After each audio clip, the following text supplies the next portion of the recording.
generations to come. When our descendants look to the stars, perhaps from a rocky moon or colonies floating in open space, they'll remember this time. When they reflect on where it started, they'll remember this place. And when they honor those first explorers who said, "Let's go," they'll remember these bold steps. We are of Blue Origin. And this is just the beginning.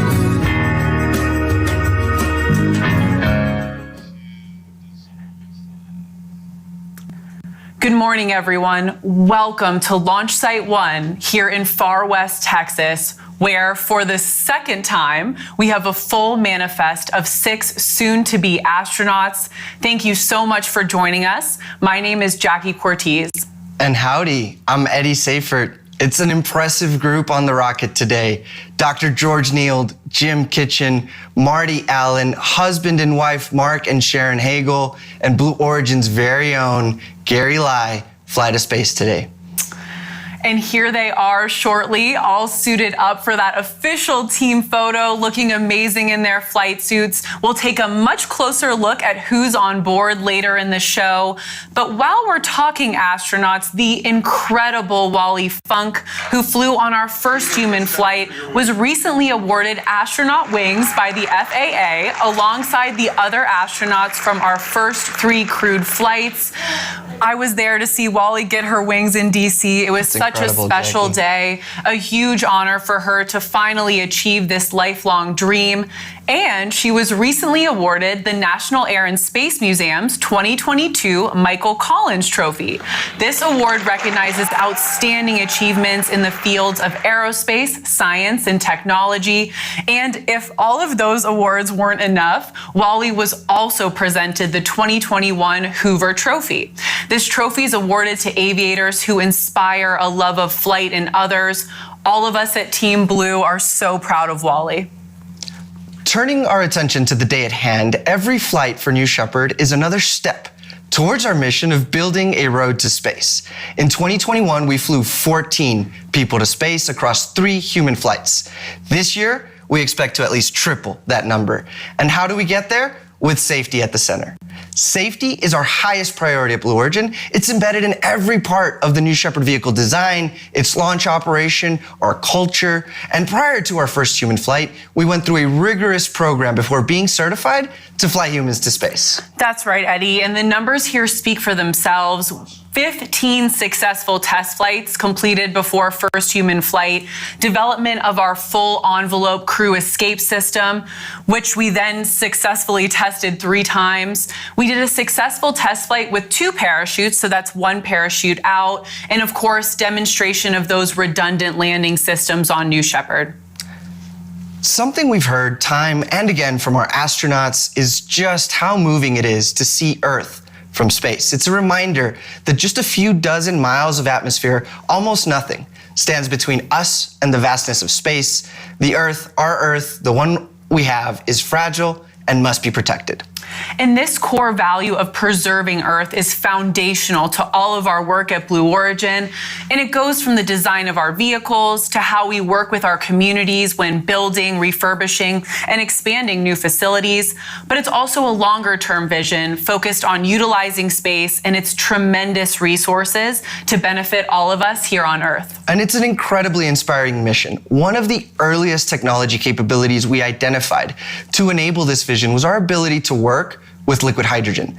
We know there's water on the moon, and one of the main constituents of water is hydrogen. It's why we design with reusability in mind, why our lunar lander is powered by the liquid hydrogen and liquid oxygen BE-7 rocket engine, and I'm proud to share some footage with you all from a recent BE-7 test.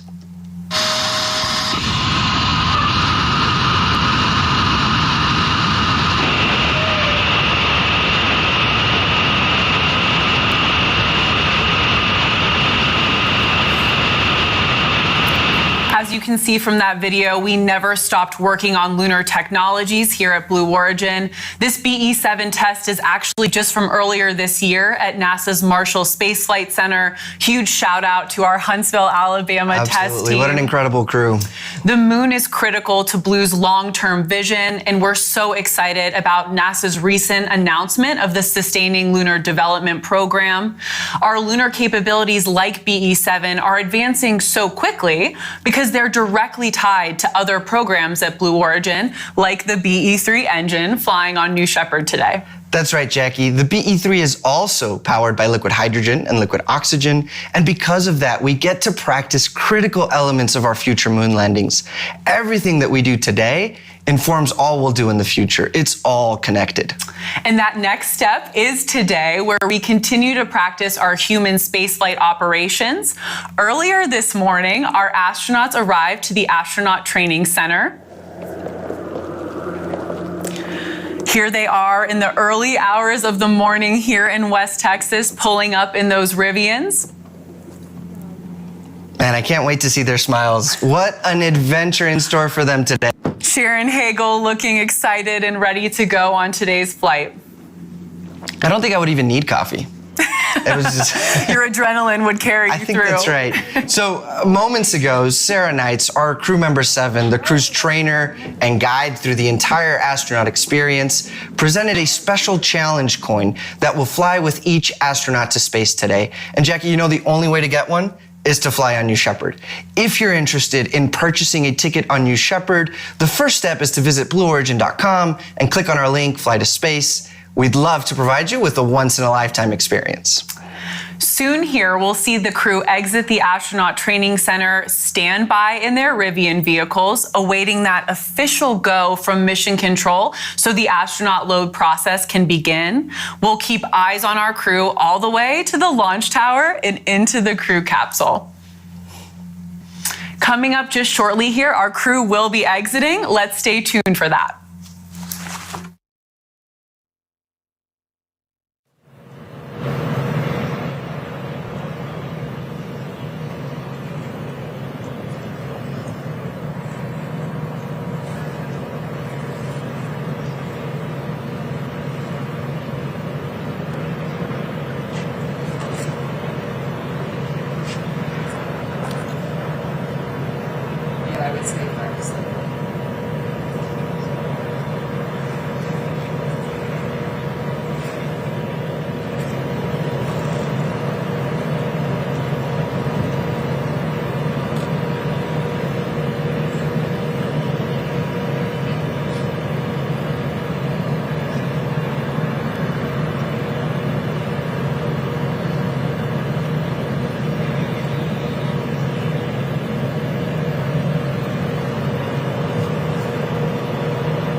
Ready, guys?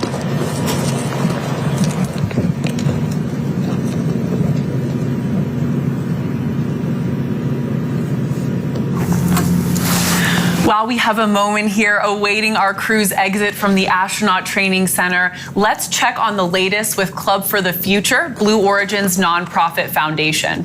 19 separate organizations each received $1 million grants from the Club for the Future, thanks to the $28 million donation stemming from the sale of the first seat on New Shepard. These grants are creating incredible momentum for these organizations, and one of the groups that we'd like to highlight today is the Brooke Owens Fellowship. A couple of alums recently sat down to discuss the power of that organization in our industry. Here's Blue Origin's B4 Propulsion Test Manager, Sophia Porter, and the Space Gal, Emily Calandrelli.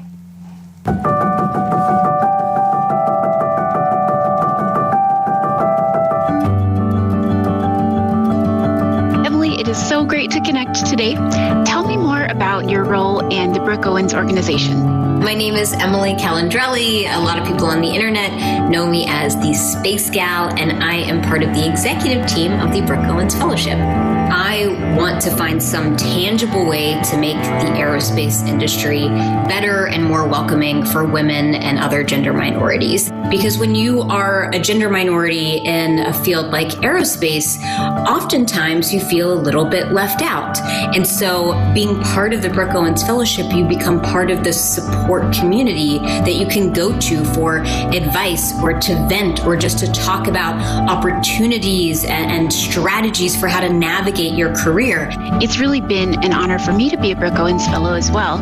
It placed me with Blue Origin for my internship, and I absolutely fell in love with this company. I eventually accepted a full-time job at Blue, and I've been here for 3 years. I hear that over and over and over again from all of these people who win the Brooke Owens Fellowship, and it just changes the trajectory of their career. I'm curious what you thought about the experience of being at Launch Site 1 during a New Shepard launch. There's like electricity in the air because you're there with other people who work at Blue, who've worked on the rocket. And so being able to go there and watch it in person was an experience I'll never forget. It's been so great getting to speak with you, Emily, and I really am personally very grateful for all that you're doing for the fellowship. And that's what Club for the Future is all about. Thank you, Sophia. Thank you, Emily. And thank you, the Brooke Owens Fellowship, for the difference you're making in our industry. What an inspiration. Truly inspiring stuff. Shortly here, our crew will receive that official go from Mission Control to begin the astronaut load-in process. That should come at about T-minus 45 minutes. Once they get that go, they'll travel down the road to space to the launch pad. From there, it's getting real. They'll ascend the launch tower, stand by in the safety shelter, cross the gantry and ingress into the crew capsule where Capcom, Kevin Sprague, will be communicating with them from the time the hatch is closed through the entire flight and all the way to crew capsule touchdown. Kevin's joined today by Laura Stiles. She's a crew member 7 in training, and before joining the CM7 team, she led New Shepard's flight operations team. Some of you may recall she was sitting in my seat here at the desk on the last launch. That's right, Eddie, you have big shoes to fill. I couldn't agree more. I hope you're ready. Laura's had a stellar career with us. She's been with Blue since 2013, beginning with the new graduate rotation program, and eventually she became one of Blue's first qualified capsule controllers. It's very cool to see her in this position, and I can't wait to see her lead her own mission as crew member 7. We are cheering on Laura from the desk today. And checking back in on Club for the Future, today's astronaut crew continued our tradition of making their own postcards on behalf of Club to fly with them to space and back today. This gives each astronaut the chance to share a few words of inspiration for the next generation. Some great art we see here. I love Gary Lai's solar system. I think that looks like. Yeah, no, I think it's a 2-scale drawing of our solar system, and then we've got some inspiring messages of being brave, and you can do it. Absolutely, you all, you can do it.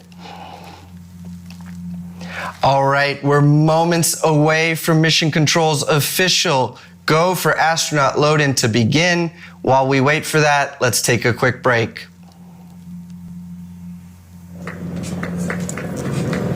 Have fun, gang. Go get them. And there they are, our crew departing the Astronaut Training Center. Oh, we've got a nice wave there from Jim. They are moving with purpose. We're seeing that natural energy you mentioned earlier, Eddie. Oh, I wish I was there with them. Just sign me up.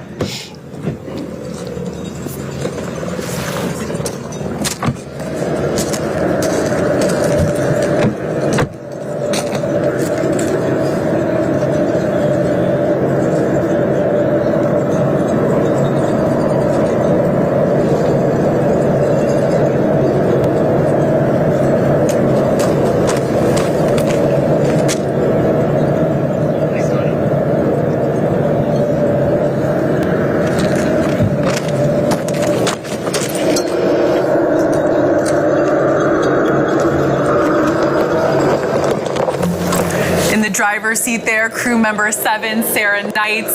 If you're just joining us, welcome to Blue Origin's 4th human flight. Our crew is on the move. They received the official go for astronaut load. They're on the way to the rocket that will take them to space and back. And a little hard to see from our footage there, but that is my favorite parade.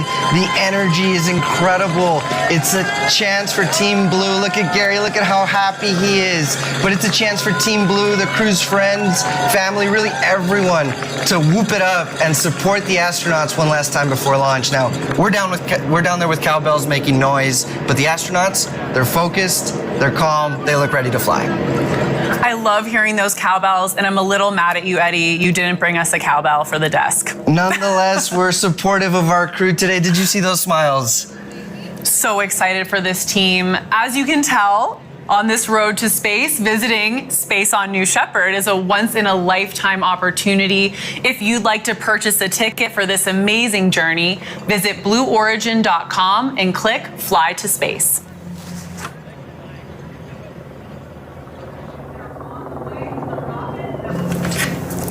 As they make their way to the rocket, let's meet today's crew. In seat number 1 is Senior Director and Chief Architect of New Shepard, Gary Lai. Gary was one of Blue Origin's first 20 employees and is the architect of our New Shepard system. His contributions to this rocket, this company, this industry have been monumental. He leads by example with humility, compassion, and intelligence, and he's the benchmark for what we humbly aspire to each day at Blue Origin. I know that flying on New Shepard has been Gary's dream since day one. He's worked so hard and so long for this emotional day for all of us to watch that dream come true. George Nield is in seat number 2. He founded Commercial Space Technologies to encourage and facilitate commercial space activities. But previously, George had a very big job as the FAA's Associate Administrator for Commercial Space Transportation for a decade, from 2008 to 2018, a role in which he was pivotal in paving the way for the success of commercial spaceflight. The whole industry thanks you, George. We're honored to give him the view of Earth he's been dreaming about since he was a child. Now, some have called him the modern-day Marco Polo. Jim Kitchen is in seat number 3 today. He's a professor at the University of North Carolina, Chapel Hill, an entrepreneur and world traveler. Today, he'll become the first person to have visited all 193 UN-recognized countries and travel to space. He's done more than just step foot in these countries. He really experiences them. He's hunted Goliath frogs in Cameroon, interviewed residents of an internally displaced people camp in Iraq, and today he'll experience the final frontier, space. Jim is very much looking forward to seeing a borderless planet and connecting that experience with all of us back here on Earth. In seat number 4 is legendary entrepreneur, angel investor, and former CEO of Party America, Marty Allen. Marty is a lifelong aviation enthusiast who, get this, Eddie, he soloed his first airplane on his 16th birthday before he had a driver's license. That's incredible. Marty's a true adventurer, a lifelong sailor and racer of boats and cars. He was actually released from the Navy flight program because of allergies, but rest assured, Marty, allergies won't hold you back today. That's right, Marty. Godspeed. Husband and wife Marc and Sharon Hagle are in seats 5 and 6 today. Sharon's an educator and philanthropist, and Marc is the president and CEO of Tricor International, a residential and commercial property development corporation. In 2015, Sharon founded nonprofit Space Kids Global, whose mission is to inspire students, particularly young girls, to excel in science, technology, engineering, art, and math. To date, Sharon has reached nearly an incredible 100,000 students globally. Our crew is circling the ring road right now, next to their live and waiting rocket. So excited for this crew, and I certainly know that Eddie and I are biased, but we're especially thrilled for Gary Lai. He's such an icon inside and outside Blue Origin.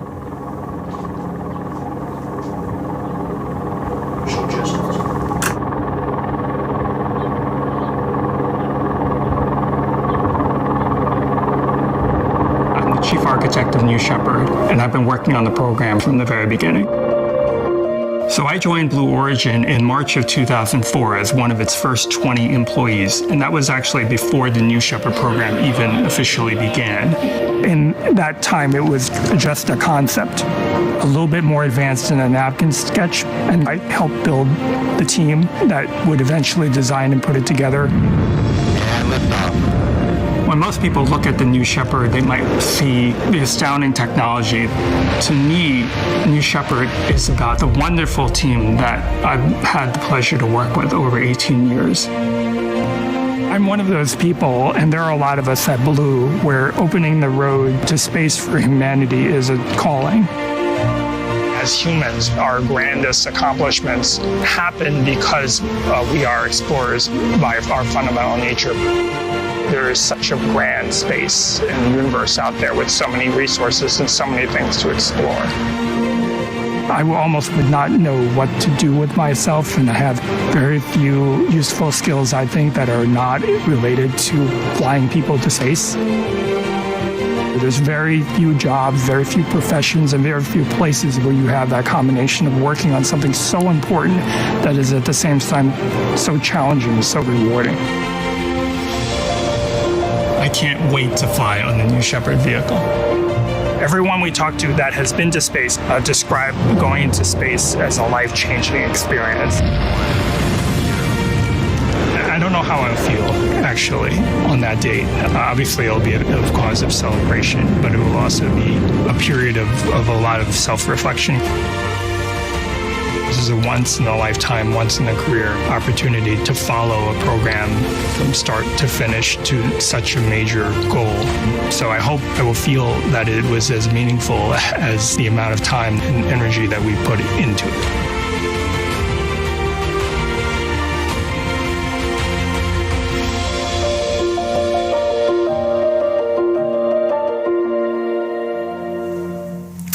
It is safe to say all of us at Team Blue are so excited to fly Gary Lai. Fly Gary Lai. Hashtag fly Gary Lai. That's right. We're thrilled for Gary today. Words truly cannot describe it, and I am absolutely thrilled to say Gary is currently climbing the launch tower in the bottom right of your screen. If meeting Gary is any indication, we're passionate about doing meaningful, historic work here at Blue Origin. Come join Gary, Eddie, myself, and the rest of us here at Team Blue. We're quickly growing across the country. We have offices and factories in Washington, Florida, Texas, Alabama, Washington, D.C., and California. We've recently expanded to Colorado, Virginia, and Arizona. Big initiatives require the best and the brightest, like Gary Lai, like Jackie, like you. Come work with the smartest people on the planet, solving the most interesting challenges as we build a road to space. Encourage you to visit our website for more details. And as we see our astronauts ascend the tower, let's take a moment to discuss some of the things each astronaut will fly with today. Jim Kitchen is carrying his 10 passports with him. The one with the Ukraine stamp will be in the pocket closest to his heart. He's also carrying a Ukraine flag and an American flag. Marty will be bringing a 10-foot by 6-foot American flag made to fit exactly inside his flight bag. He'll be hanging this flag in his front yard when he returns home from space, to be Marty's neighbor. Sharon? From Purdue University, his alma mater, Marc actually used to play drums in the Purdue marching band. And fun fact, Eddie, Purdue is home to the world's largest drum. I did not know that, but boiler up. Dr. George Nield will be bringing numerous patches and other artifacts from his storied aerospace career, as well as his Air Force Academy badge. And one of the things Gary Lai is bringing with him is a first edition copy of the book, From the Earth to the Moon.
crew just exited the safety shelter, crossed the gantry to their crew loading tower, and they're entering the capsule in ascending order.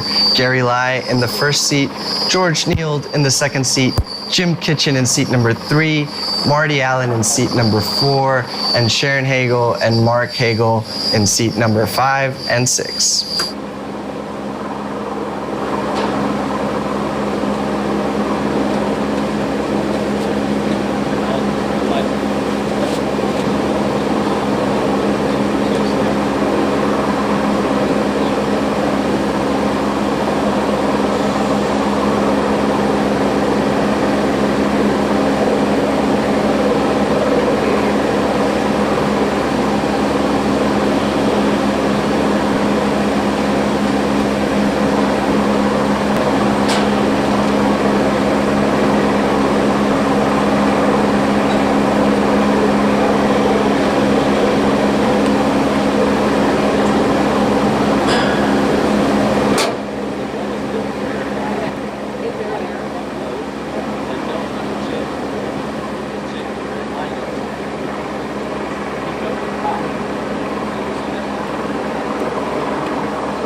Our crew is seated in the New Shepard crew capsule, and crew member 7, Sarah Knights today, is helping them into the capsule, getting them all situated, getting them all buckled into those seats. But Eddie, they've been down here in West Texas for a few days. Yeah. They're very well practiced in buckling those seatbelts. Tell us a little bit about astronaut training. Yeah, no, our astronauts arrive a few days before their launch, and they learn everything about the New Shepard system. They practice harnessing their buckles, getting into their seats, getting out of their seats, what the correct microgravity etiquette is, and it's just an incredible experience. Can you imagine going through that experience with the architect of New Shepard, Gary Lai?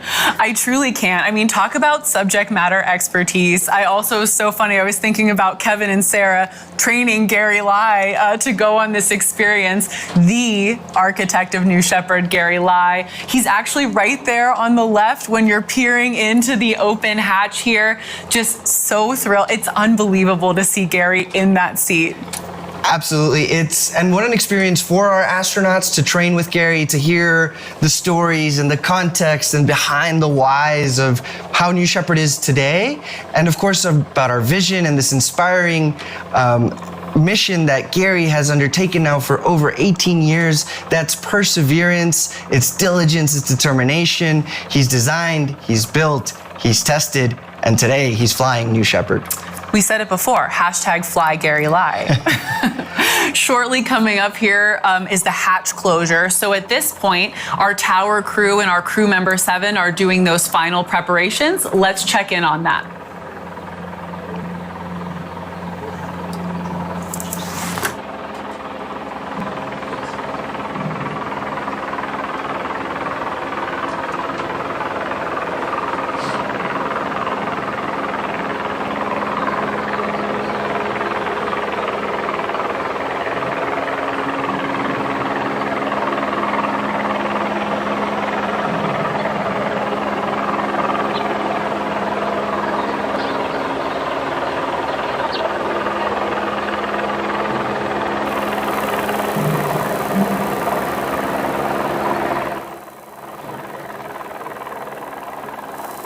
Your trip to space. Welcome your trip to space.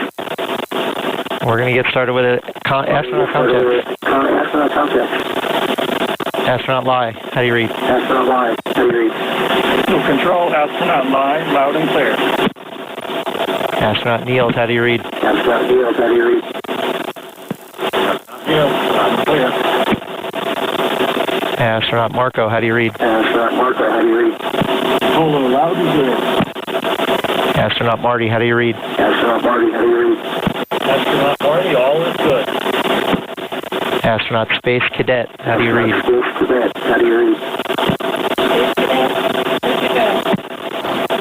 Astronaut March, how do you read? Astronaut March, how do you read? Astronaut March, stay okay. All right, Blue Control has all astronauts loud and clear. Astronauts loud and clear. At this point, Sarah's out. You're going to see Felix for a moment, and then we'll be getting into catch.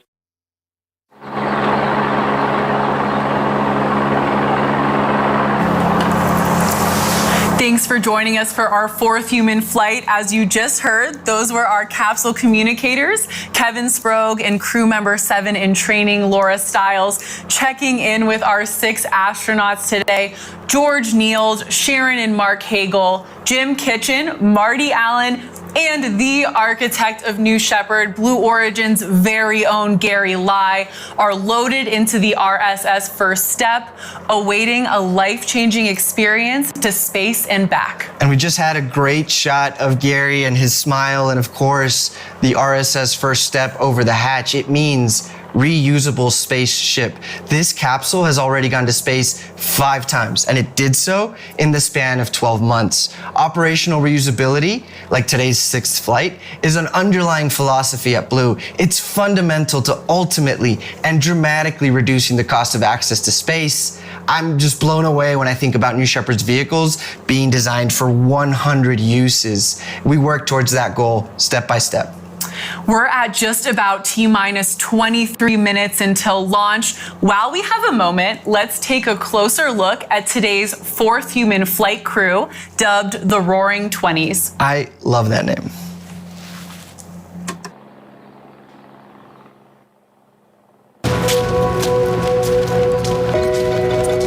I've really been interested in space since I was a child. Used to cut out articles in the newspaper about the space chimps and the Mercury astronauts. One of my earliest childhood memories was watching an Apollo launch off the coast of Florida, and it was amazing. I wanted to be an astronaut. What order do you fasten your harness? I've been working on New Shepard from the very beginning. I've been involved in every single aspect of the design and production of the vehicles.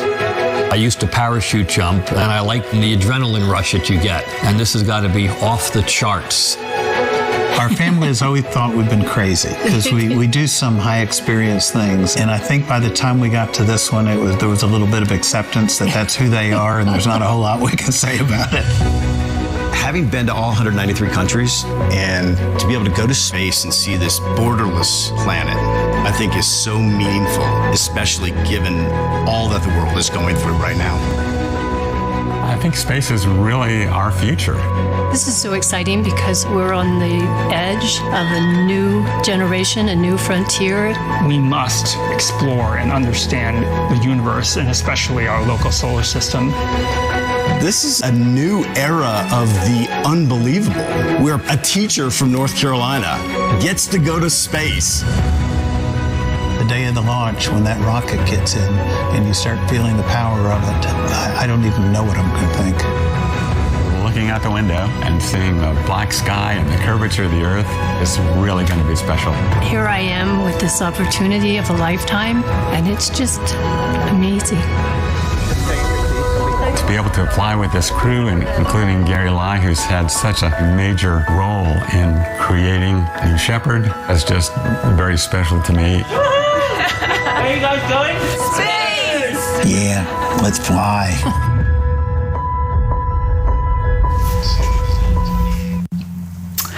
The crew, the Roaring 20s, are in the capsule, and that hatch is closed, Eddie. I love the name they gave themselves. An ode, I think, to so many things. This is New Shepard's 20th mission. That's right. We're in the 2020s. And we're... maybe the roar of that BE-3 engine. I think it's the roar, but it's also the fact that this is the new era of commercial human spaceflight, and what a time to be alive. I love it. Let's go with that. It's such a unique shared experience for the crew. The bonds they form here in West Texas will last a lifetime. In a few moments, we'll have a special message for our crew from our Capcom, Kevin Sprague, who you saw just a minute ago. But first, we want to share a piece featuring Kevin in a new segment. Club for the Future works with students from across the country to provide the chance to ask Blue Origin experts questions about rockets and engines and space. And my new favorite segment, our very first, Q for Blue.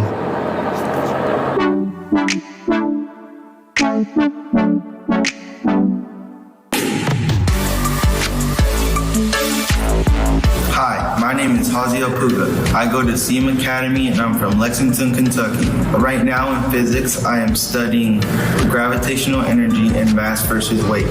My question is, what is the speed of the capsule on re-entry with and without the parachute? Thank you. This is a great question because it really shows you the effect of our atmosphere on a spacecraft. The descent phase of flight starts at the very top of the capsule's ascent, called apogee, which happens around 350,000 feet. At this point, the capsule comes to a momentary complete stop and then begins to fall back to Earth, accelerating the entire way, reaching speeds of over 2,000 miles an hour, more than 3 times the speed of sound. Once the capsule re-enters the atmosphere, its wide, flat-bottom shape causes drag. The capsule keeps falling at about 250 miles per hour until the moment the parachutes are deployed. Once that happens, the capsule speed drops to an easy 16 miles an hour, and our soft landing system activates just before touchdown to give the astronauts a nice, gentle landing.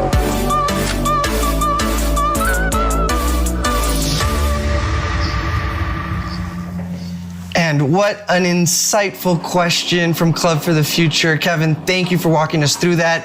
Safe to say, Jackie, that we'll be able to live that right now. We'll see it live and we'll be able to apply everything we've learned as it's happening real time. That's right, Eddie, and we're just about 18 and a half minutes away from that moment. Let's take a quick breather. We'll be right back.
If you're just joining us, we're at about T-minus 16 minutes until our fourth human flight. As you can see from these beautiful shots, our crew are strapped in, the hatch is closed, and the tower crew is just doing some final checkouts prior to today's mission, alongside crew member 7, Sarah Knight, standing there in the black flight suits. And can you imagine their view? These largest windows, some of the largest windows to have flown in space, they're sitting 80 feet in the air, looking out on the far west Texas desert, and there's this world-class launch pad right next to them.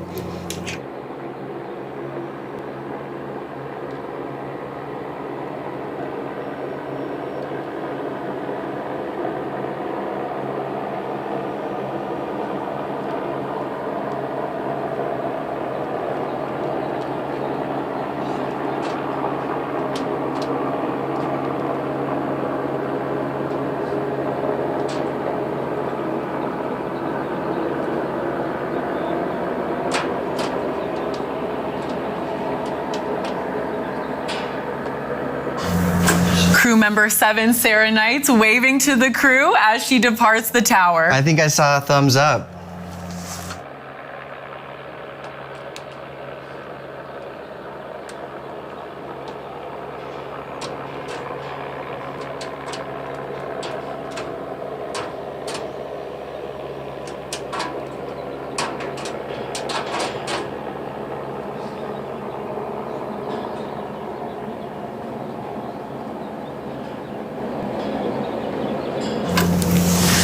Coming up here shortly, we're going to have a very special message for today's crew from some of the astronauts who have flown on New Shepard before. Coming up here shortly will be the voice of our capsule communicator, Kevin Sprague. Let's listen in.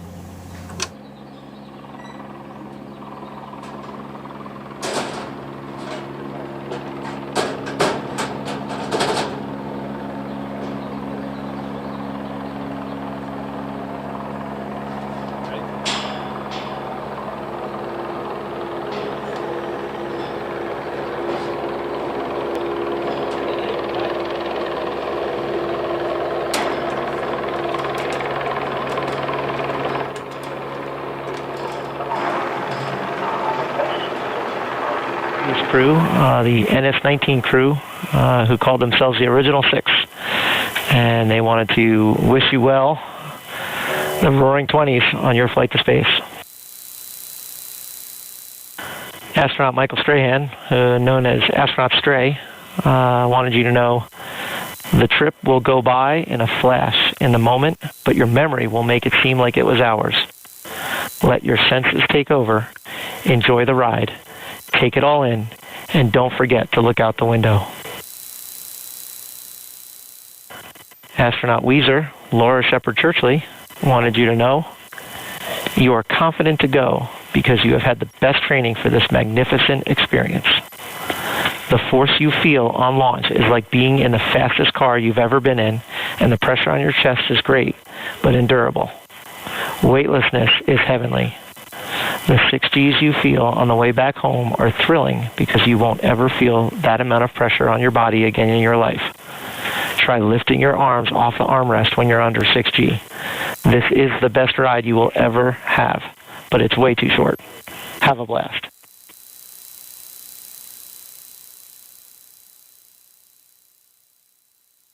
Standby 1.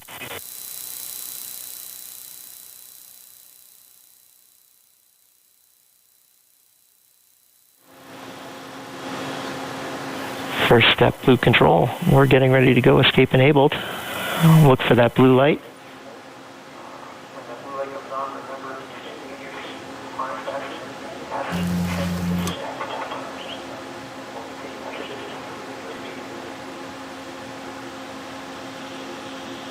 Several misses ago.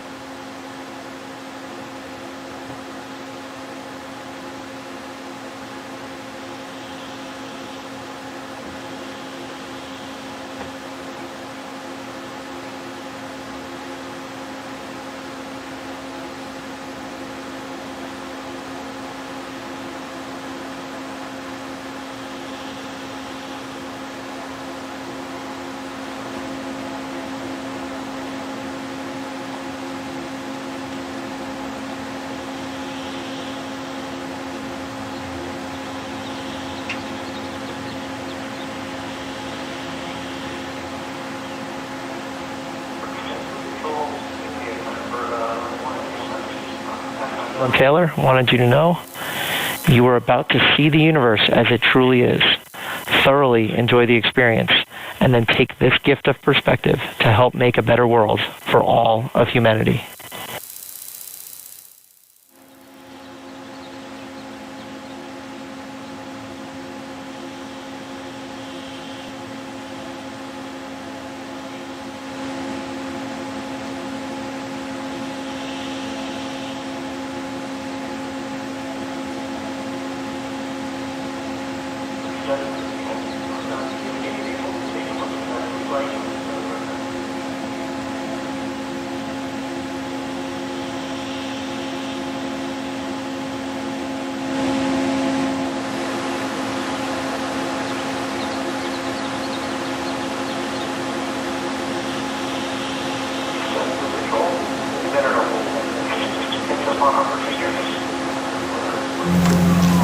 It's so cool to see the community of Blue Origin astronauts getting a little larger, launch by launch, step by step. We had a few messages there from the previous crew, the original 6, and just what perspective. I think I heard that New Shepard is the best ride ever, too. So I'm going to quote that. We have entered a hold at the moment, and we're going to hang out here while we get back to you. Couple more messages for you. Astronaut Training just wanted you to know today perspective on life and on life for a lot of experience perspective. And all you do is positive life.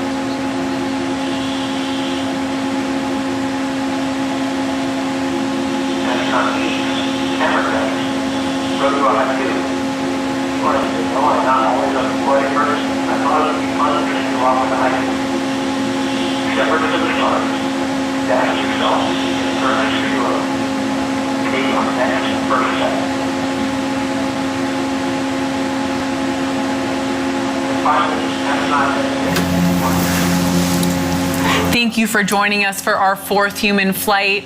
Our crew is buckled into the capsule. We're in a brief hold here, but New Shepard did just hit a big milestone in today's operations and went escape enabled. Eddie, tell us about the significance of this moment.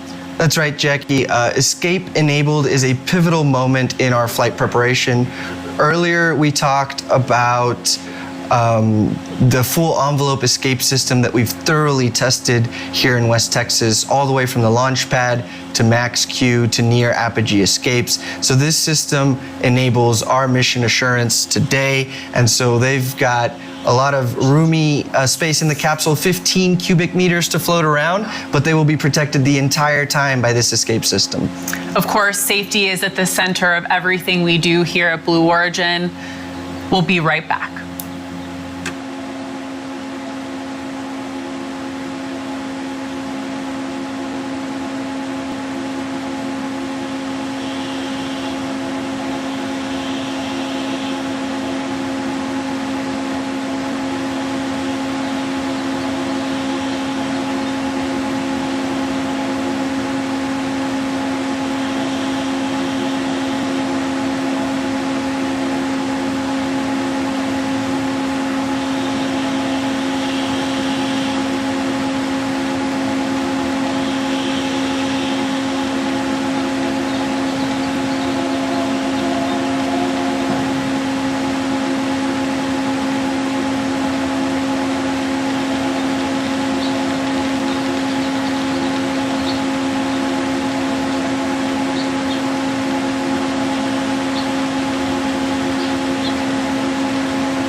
Thank you for joining us today for Fourth Human Flight. We remain in a brief hold here, but you are getting some beautiful views of Van Horn, Texas in the background from our amazing camera crew. We actually have an expert here at the desk today. Eddie lived in Van Horn and worked at Launch Site 1 for a large part of his career at Blue Origin, many years. Eddie, tell us about your time at Launch Site 1, living in Van Horn in this amazing and special community. Yeah, no, thank you, Jackie. I've been so lucky to have started my career here at Blue Origin at our West Texas Launch Site 1, working on the West Texas test stands. Van Horn is really in the middle of nowhere, West Texas, but it's a slice of home for me and for us at Blue Origin. We moved to Van Horn in 2006. Our founder, Jeff Bezos, gave the scoop to the Van Horn Advocate all those years ago that we were going to be here, that they would hear the roar of our engines and see the beautiful flying vehicles go to the edge of space and back. Now that operation has changed since 2006. We've grown a lot. We're over 300 employees and we've launched 19 times, going on 20, and we continue to test the BE-3 engine, the BE-3 propulsion module, the BE-3U engine for New Glenn, and of course the BE-4 engine for Vulcan for New Glenn, and it's an incredible operation. Our team here has a dream job. They design, they build, they test, they push those systems to the limit, and then they learn. And it's part of the reason that we're able to today with certainty say that we believe and are proud of our mission assurance that this BE-3 engine and this new Shepard system will keep our astronauts safe on this incredible ride to space. Van Horn is truly such a special place. Every time we're here, we love seeing the signs of support for Blue Origin. The community here is truly unmatched. Absolutely, and I'm so proud of the employees that have helped and have gotten involved in the community and have really helped Van Horn grow up with us. And that's super important because this is our home.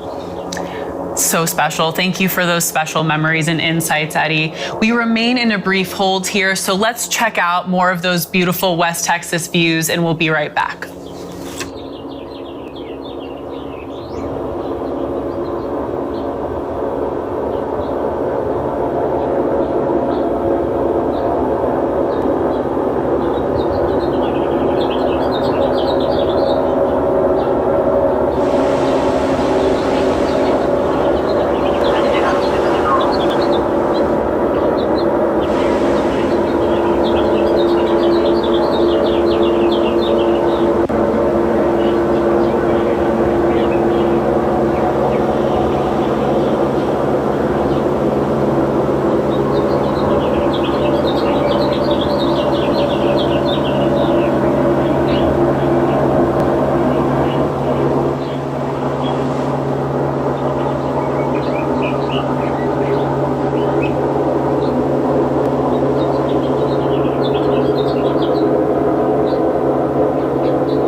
As you can see, we currently remain in a hold while Mission Control makes sure all systems and weather are aligned for today's flight.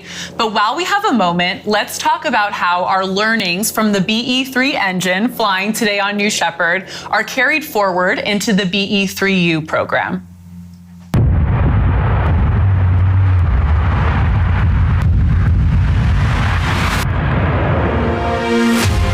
Blue Origin, we're building the next generation of American-made rocket engines.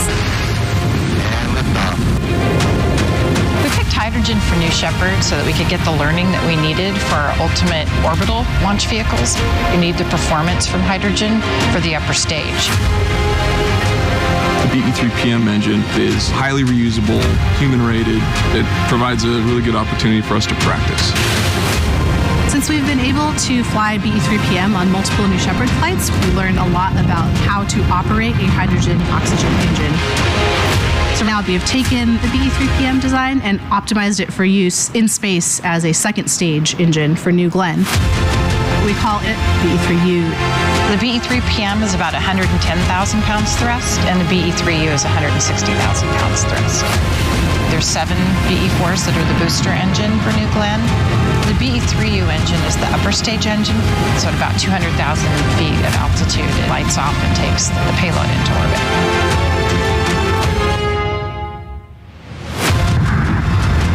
Engine testing now. We're doing a few design tweaks based on what we've learned, and by the end of this year, we should be up to full rate production. It is just an exhilarating feeling to watch all of our hard work come together and see that engine actually come to life. One of the reasons I came to Blue after a career of doing engines is just the numbers of engines we're doing. We're supporting research, production, flight. That's unique to Blue.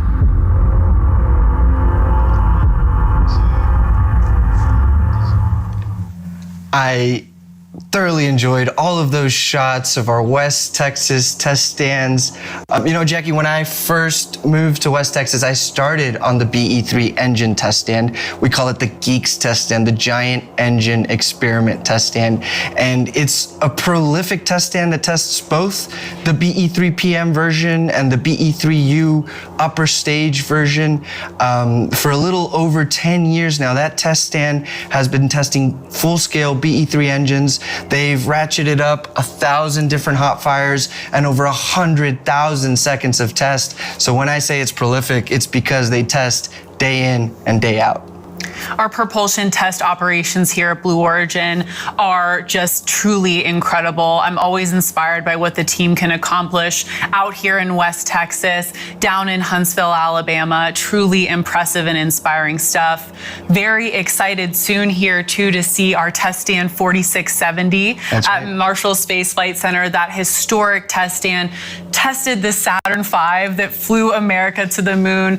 So privileged to be leasing that from NASA Marshall to test the BE-4 and the BE-3U engines. And what a story for 4670. In the 60s, like you said, it was used to test the Saturn V rocket.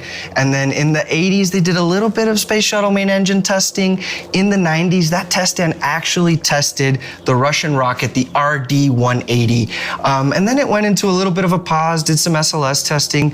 But what a legacy that we've inherited from the RD-180 to the BE-4. That is the new paradigm shift in rocket propulsion. That's right, Eddie. I have to say, I get to visit our facilities a lot, very lucky, and I love visiting 4670. You can feel the history there, truly a special experience.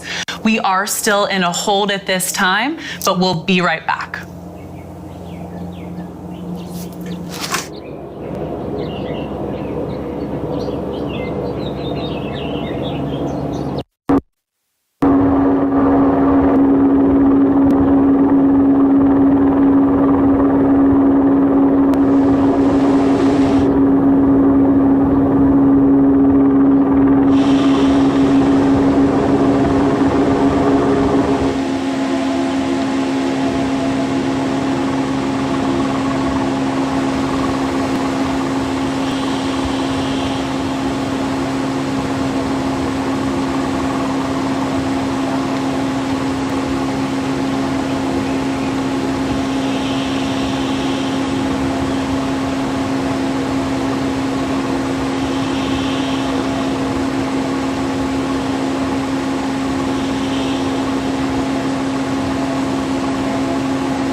I know you sit there.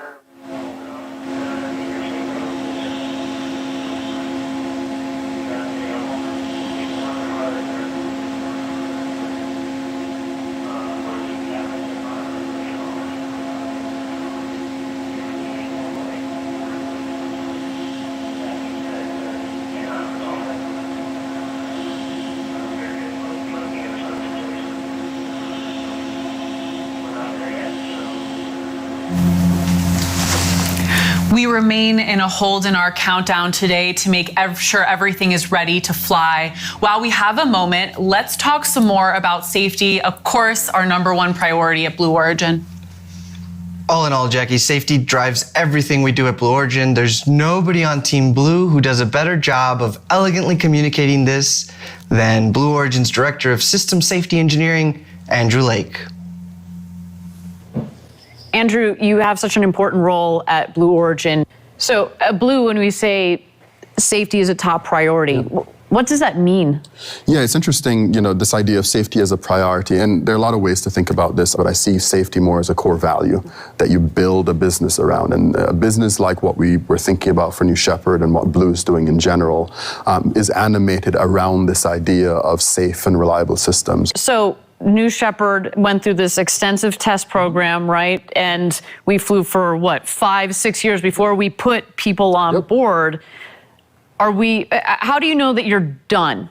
In a certain sense, instilling safety into both the vehicle and the how it operates? Yeah, there are a couple of ways you kind of go about it. The first thing you have to do is you have to set goals, safety performance goals, safety performance thresholds, to help you understand when you've met those thresholds. But in any program, you're never really done. You always want to look for opportunities to improve the system, both operationally, both for safety, both for reliability as well. And so we always have to maintain a humility that comes with flying rockets with these kinds of energies involved.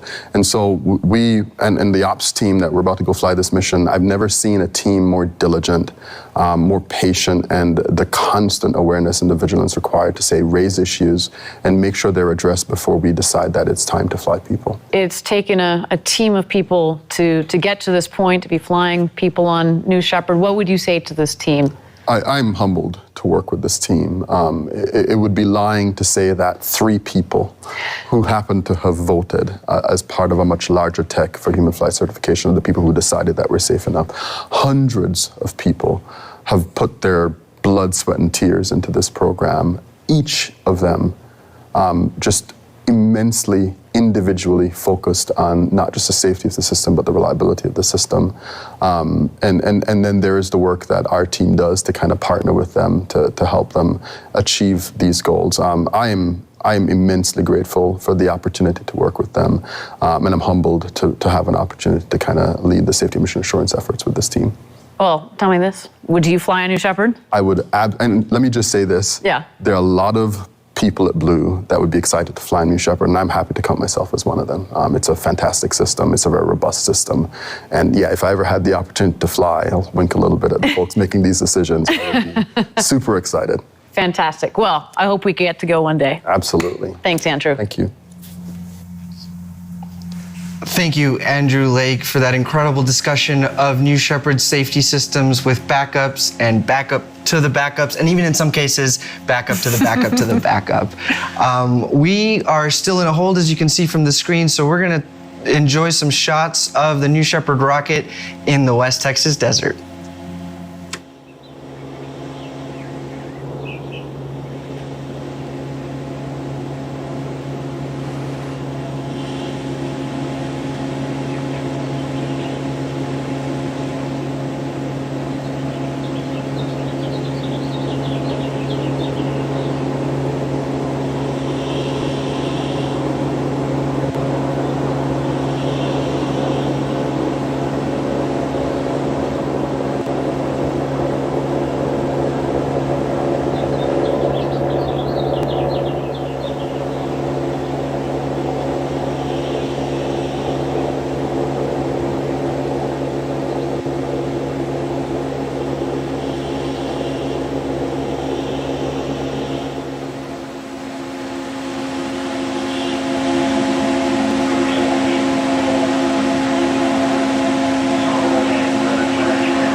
While we have a moment here, let's talk about New Glenn, our orbital program.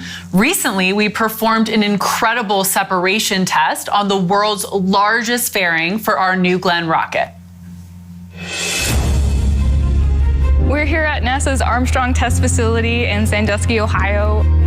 We took the fairing from New Glenn, the world's largest fairing, to the world's largest vacuum chamber. It's the only place in the world that we can test out this fairing in an environment similar to what the rocket will be seeing in space. Payload fairing is the nose of the rocket. Inside there is the satellite. The payload fairing's job is to protect the satellite as we ascend through the atmosphere.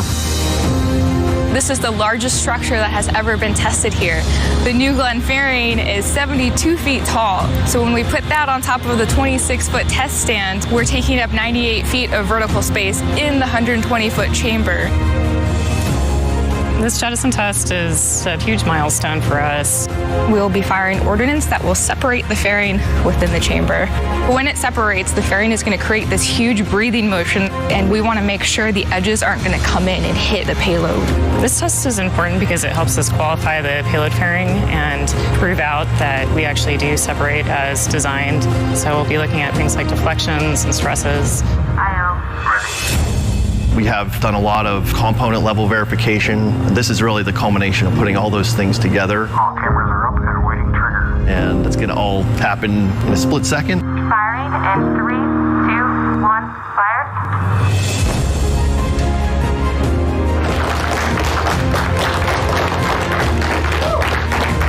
It separated as expected. We collected a lot of really good data. After this first shot, we're going to test again. And once that is successful, we say, yes, the fairing is good to go.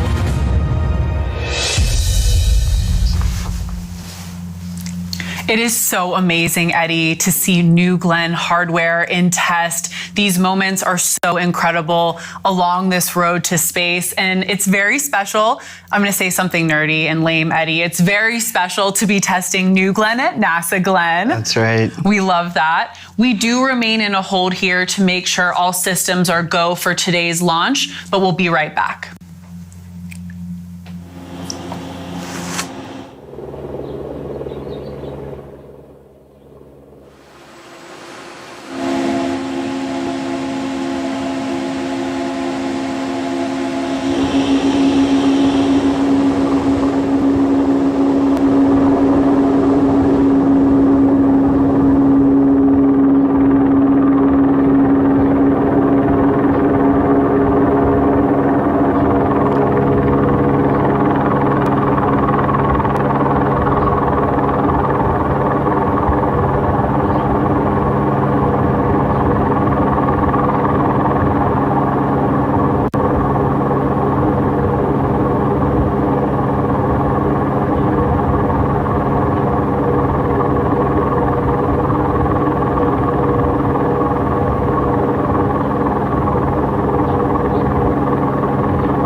remain in a hold here while mission control ensures that all systems are a go for launch. While we wait, let's talk about an exciting new project at Blue Origin, Orbital Reef. Blue Origin, in partnership with Sierra Space, is developing Orbital Reef, a commercially owned and operated space station to be built in low Earth orbit. The Orbital Reef team includes Boeing, Redwire, Genesis Engineering, Amazon Web Services, and Arizona State University, which brings proven capabilities and new visions to provide key elements and services, including unique experience from building and operating the International Space Station. Let's take a look.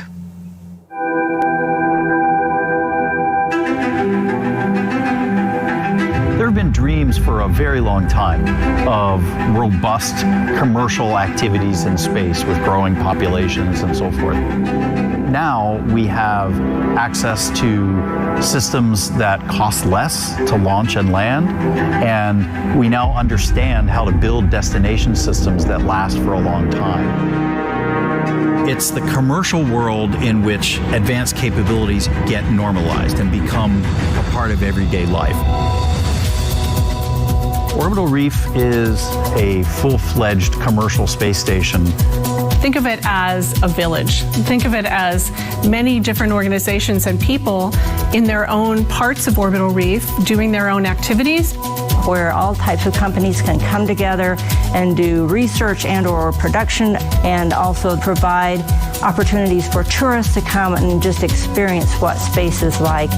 It's an ecosystem that will allow ideas to grow, to germinate, whole new fields and areas of economic arena, new science that we can't even imagine now. Orbital Reef starts with two strategic partners, Blue Origin and Sierra Space. These two together have the fundamental elements that give us both transportation of cargo and crew and the destination system essentials. In addition, we have a set of expert teammates, which includes Boeing, who will be developing our research module. We'll be providing crew and cargo transportation with the Starliner, and when the Orbital Reef is operational, we'll provide all of the operations and maintenance necessary to sustain the Orbital Reef. Genesis, who are developing the single-person spacecraft for suitless extravehicular activity. ASU is going to bring together this international group of 14 universities to work with Orbital Reef on the ethics and guidelines of research, on how we can bring to bear all of our expertise. And Redwire, who provide in-space manufacturing. Leveraging the microgravity environment to push new science, new discoveries, and new commercial applications. We're working very hard to make sure that Orbital Reef is not just for the entities that have had access to space so far. It's intended to be humanity's footprint in Earth orbit, and that means all the nations and companies and peoples of the world. I think that Orbital Reef offers us an opportunity at this point in history to really approach the next frontier as humans and to expand beyond the surface of the planet. Maybe there's a company that wants to manufacture materials in space. Maybe there's a school that wants to send an experiment up. Maybe there's a nation that's ready to send someone into low Earth orbit to inspire their entire nation. It's limitless, the implications of microgravity research, development, and manufacturing. Every aspect of our life, of industry, of science, will be impacted by the discoveries that we make on Orbital Reef. This unique environment that's only a couple of 100 miles away from us is both transformative and accessible. It's incredibly exciting.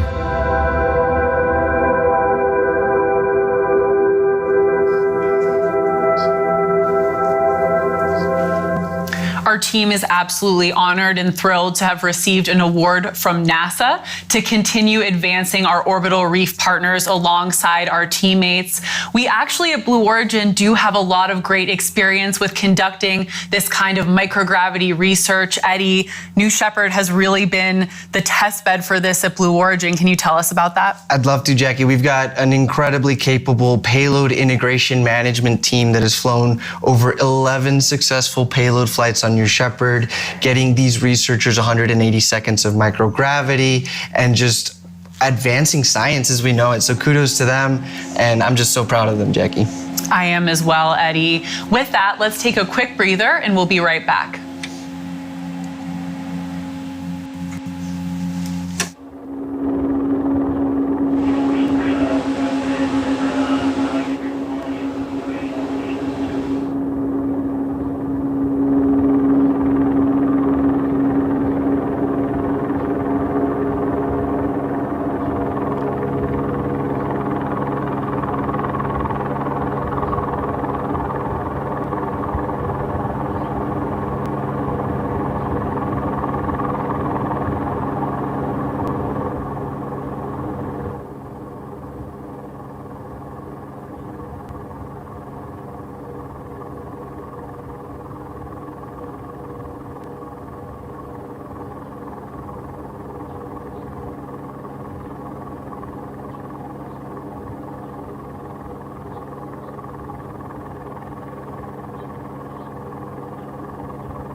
Thank you for joining us for our fourth human flight, and thank you for sticking with us throughout this hold.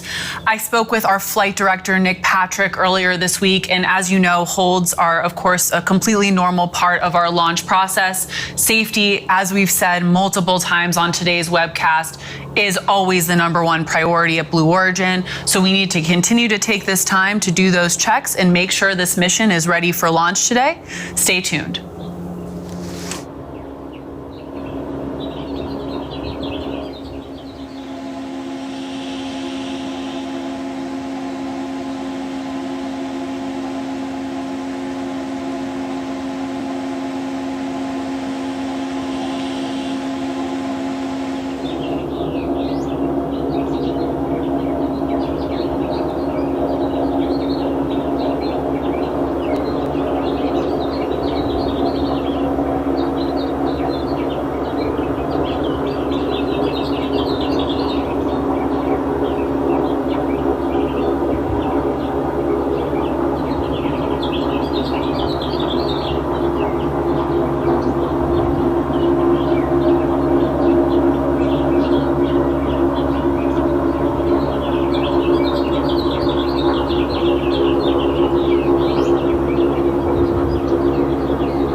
Thank you for joining us for our fourth human flight. As you may have seen on your screen, we did release the hold on the countdown clock.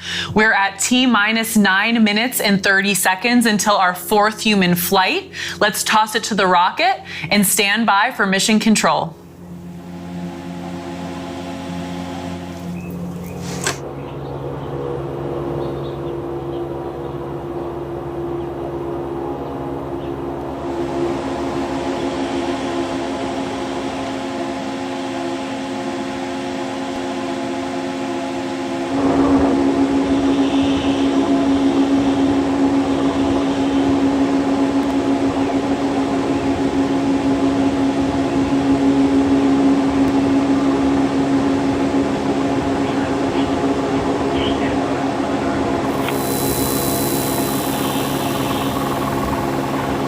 Stations, this is the flight director on Channel 1 and UHF voice for the go poll for terminal count and launch. Capsule. Go. Booster. Go. Ground. Go. Safety. Capcom. Go. Engineering. Go. Copy all goes. This is flight director. New Shepard is go for launch. Booster, commence the terminal count. We'll go flight. As you just heard, we are go for launch for our fourth human flight. We're so excited for the Roaring 20s crew. Let's take a moment and take in the sights and sounds from Launch Site 1 as the minutes tick down on the launch clock here in West Texas.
Okay, as we tick down to launch, Eddie, can you take us through today's New Shepard flight profile? I'd love to, Jackie. So at T-minus 2.5 minutes, we effectively hand control over to our auto sequence. The flight controllers are essentially hands off. The rocket then gets ready to light the BE-3. Ignition happens at T0, followed by bootstrap and throttle up. Liftoff occurs at T+7 seconds, and that BE-3 engine powers the New Shepard vehicle through the atmosphere. Just before 1 minute, the vehicle reaches max Q, that's maximum dynamic pressure, the point of maximum stress for the structure. At 2 minutes, that main engine shuts off. We call that MECO. And at 2.5 minutes, the New Shepard vehicles separate into two, and the astronauts are free to float about the cabin. The PM reaches apogee at 4 minutes and starts to re-enter the atmosphere due to Earth's gravity. The fins steer back to the landing pad. The drag brakes deploy. The engine restarts for a nice, soft landing. Meanwhile, the astronauts were able to enjoy some microgravity time because the gumdrop shape of the capsule was much slower to re-enter. As that capsule pierces the atmosphere, we see drogues, we see mains, and shortly thereafter, the terminal deceleration system that causes the capsule to land on a cushion of air, that poof of dust. Touchdown, welcome back, astronauts. I'm so excited. Thanks, Eddie. We're just about T-minus 5 minutes until liftoff. The 6 people on that live rocket are getting close to launching to space. Let's check in with them on the pad.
Just under T-minus 4 minutes to launch of the Roaring 20s crew.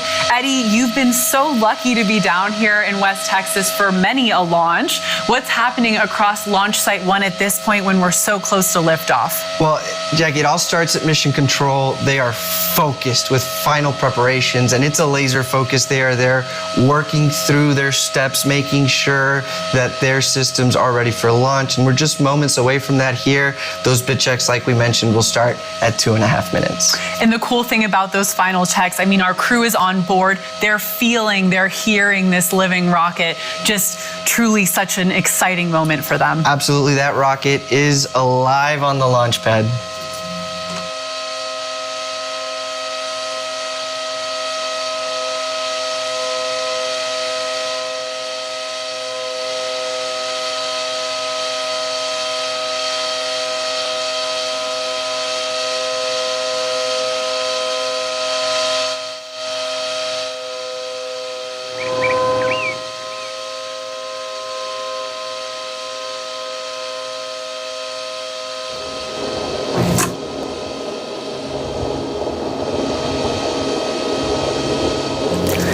Thank you for joining us. As you've noticed, we've just entered what we expect to be a very brief hold here, just a few minutes. Stay tuned.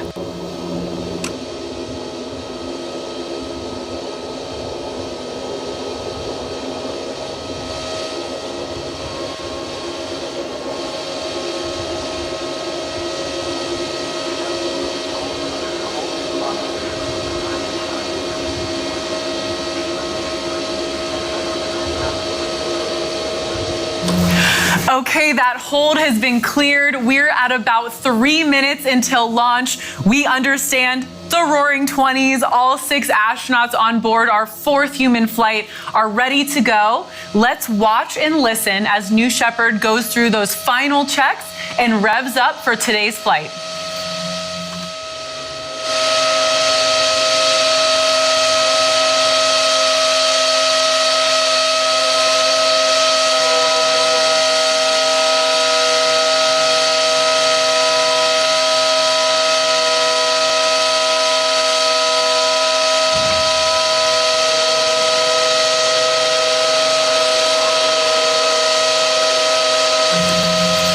And Jackie, as we mentioned, we've now entered auto sequence, so this rocket is going to automatically prep itself for launch. I can't wait to see what shows on our screen as the rocket prepares for liftoff.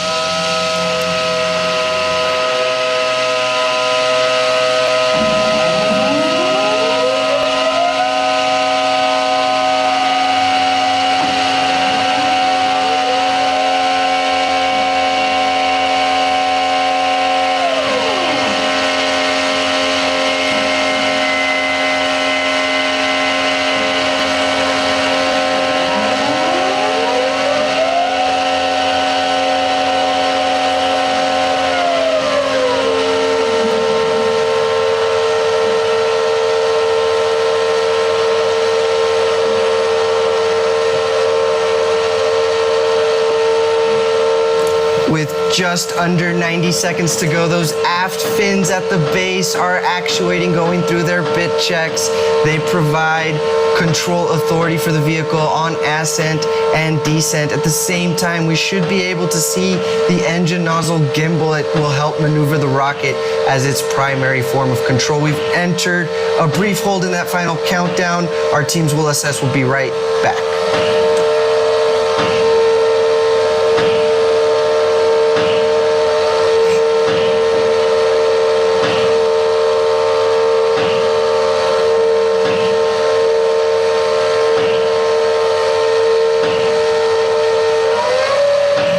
Hold has been released. We're at about T-minus 1 minute to liftoff.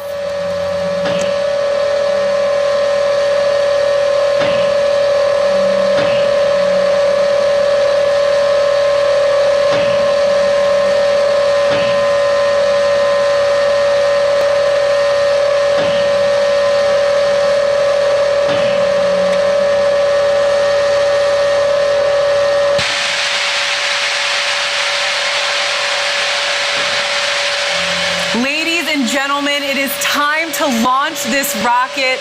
Godspeed, New Shepard. Godspeed to our crew. We're handing it over to Mission Control.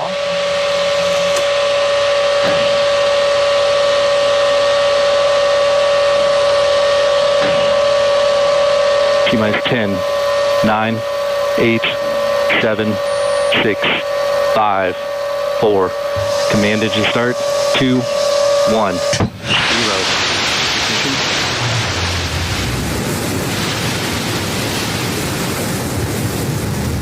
And liftoff.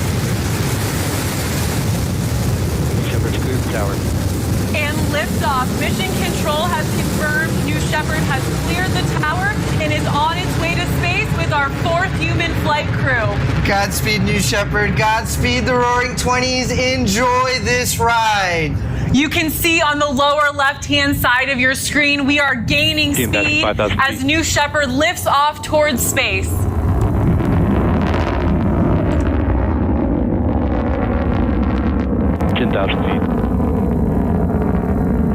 That beautiful burn on that BE-3 engine, lifting New Shepard towards space. As we hit T plus 55 seconds, we will enter max Q, the point where aerodynamic stress on the vehicle is at its maximum. We just confirmed max Q, and that BE-3 engine doing some work, 8,000 horsepower equivalent of it to produce 110,000 pounds of thrust on its way to space.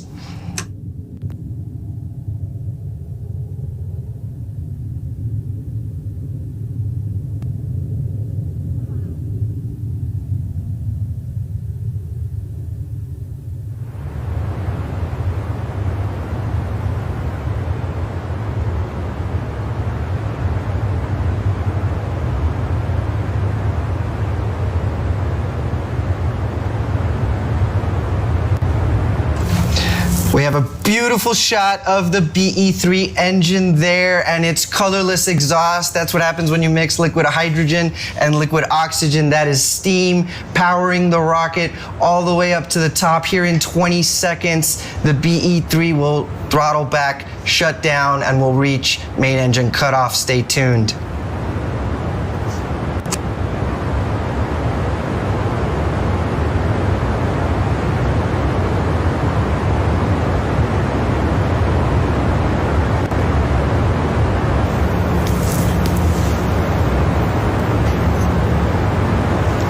There it is, Miko, way to go, BE-3. Thank you for powering our astronauts to space.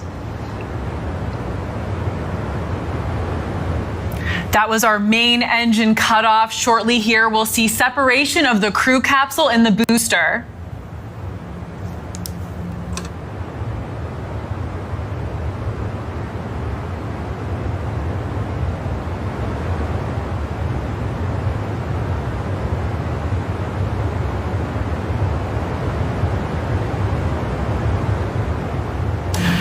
At this point, our Capcom Kevin Sprague will momentarily cue the astronauts to unbuckle their harnesses and start floating around the capsule. Welcome to Zero Gravity, Gary Lai and crew of the Roaring 20s.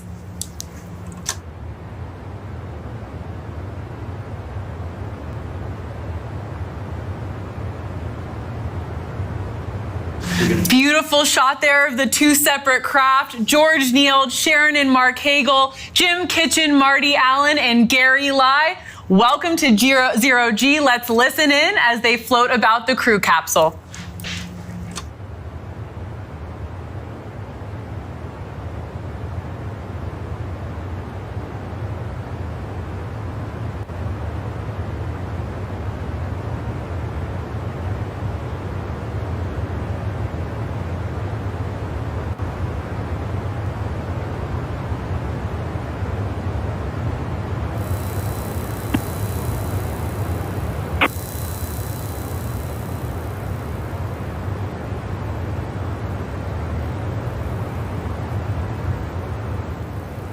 What? What? All right. Oh my God. You feel the circle for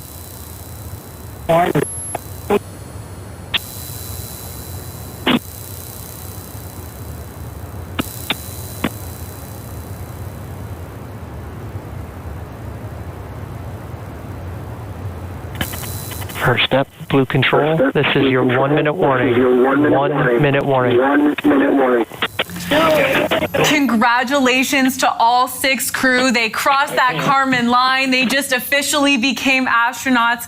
Absolutely outstanding. You heard that audio online from Kevin Sprague, our capsule communicator, telling our crew, I'm sure they're having an amazing time up there, but they have to start getting ready to buckle back in. Shortly here, both the crew capsule and the booster will be descending.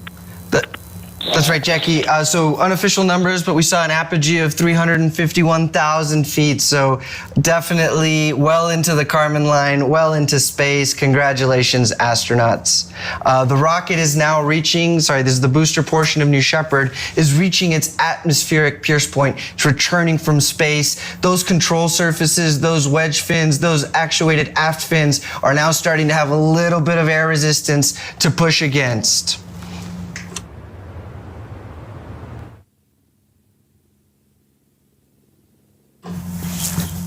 The booster will reach its maximum re-entry velocity, which is just under Mach 4. That's 4 times the speed of sound. And it's an incredible booster shape coming back down over the West Texas desert against those Texas blue skies. This is the fun part.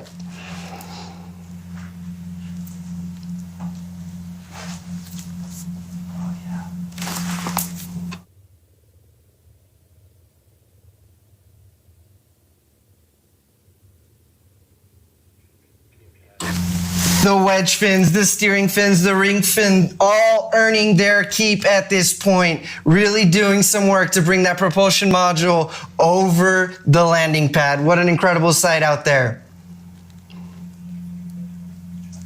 Here shortly, we'll see the air brakes deploy that will cut the velocity of the booster in half. There it is. This is a critical step in slowing the vehicle down before the BE-3 engine is reignited for the final portion of the descent.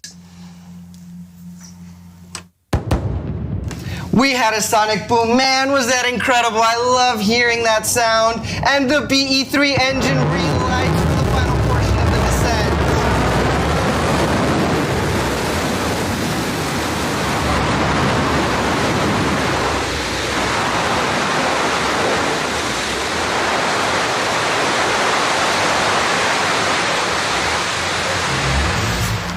Touchdown, New Shepard. Welcome back to Earth. What an incredible feat of engineering required to bring this rocket back safely, reuse it. All I can ever say, Jackie, is wow. Wow, Eddie, truly, no matter how many times we've seen this happen, a live booster landing onto that landing pad will take your breath away. And I have to say, Eddie, the char on the side of that New Shepard booster, there's nothing like it. Right above that feather looks like, and we see, of course, the New Shepard propulsion module beginning to dump some of the excess propellants. That's a key step for our reusable booster. We'll vent the tanks, we will inert them. That'll maintain the cleanliness throughout and allow that booster to turn around and fly again. We've got a great shot there of the capsule. There go the drogue parachutes they've deployed on our crew capsule to slow it down.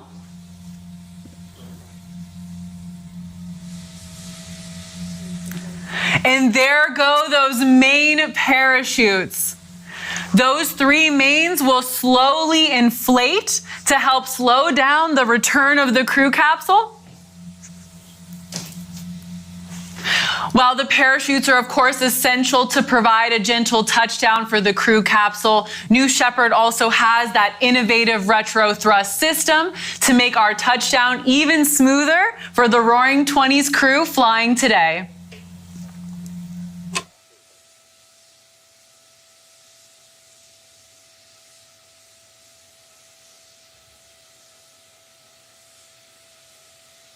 From the blackness of space to the beautiful West Texas desert, our crew is getting an experience right now.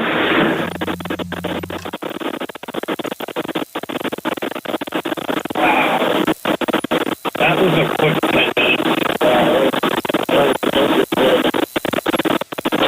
down normal rate.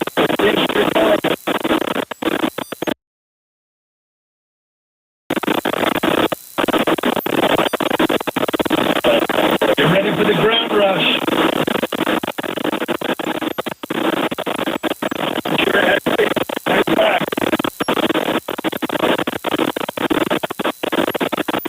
First step, blue control. Stand by touchdown. Stand by touchdown. Stand by touchdown. Stand by touchdown.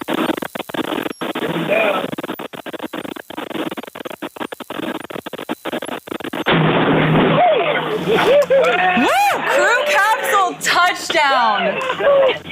Welcome back, the Roaring '20s and astronaut Gary Lai. That sounds like some happy crew members there. From the sounds of it, maybe all landed back safely and are doing great. We'll get confirmation from Mission Control here shortly. What a beautiful shot of that booster and capsule in the West Texas desert for what looks like a wholly successful fourth human flight. That West Texas does kick up there for our crew, welcoming them back to Earth. At this point in the mission, our team is preparing landing safety operations and recovery of our astronauts from the crew capsule. We'll be on the ground at the landing site to follow that action in just a bit. And hopefully, Eddie, even talk to some of the world's newest official astronauts.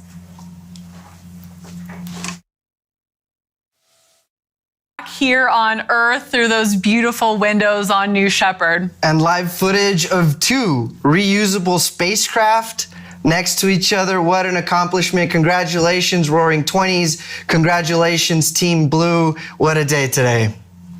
Just a truly incredible moment. Our astronauts have returned home safely. Our crew team is on the way out to recover them from the capsule.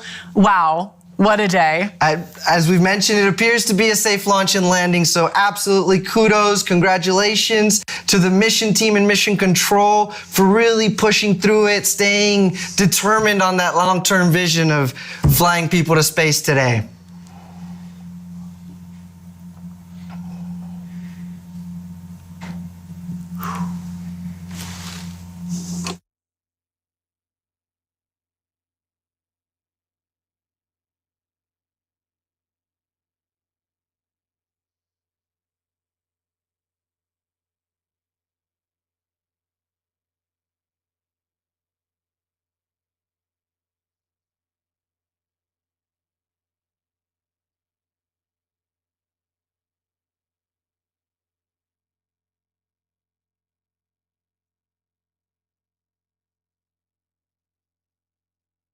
Mission Control has officially confirmed, I think we can see it from the windows, but they've officially confirmed they've spoken with all 6 of our astronauts and they are doing great. Our crew has put the roaring in New Shepard 20. I think it is safe to say here today, Eddie, absolutely thrilled for these 6 astronauts.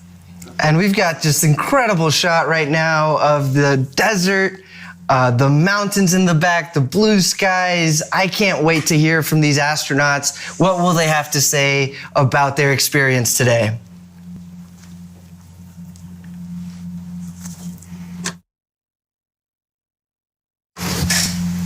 And there's our recovery crew racing through the desert out to the waiting crew capsule. Our recovery team will safe the capsule and ensure that the astronauts are ready to disembark. Shortly thereafter, they'll be followed by their friends and family. Eddie and I know they can't wait to give them a big hug and welcome them back to Earth. For the friends and family in particular, a moment of anticipation before they welcome their astronauts back to Earth with warm hugs, kisses, and just celebration.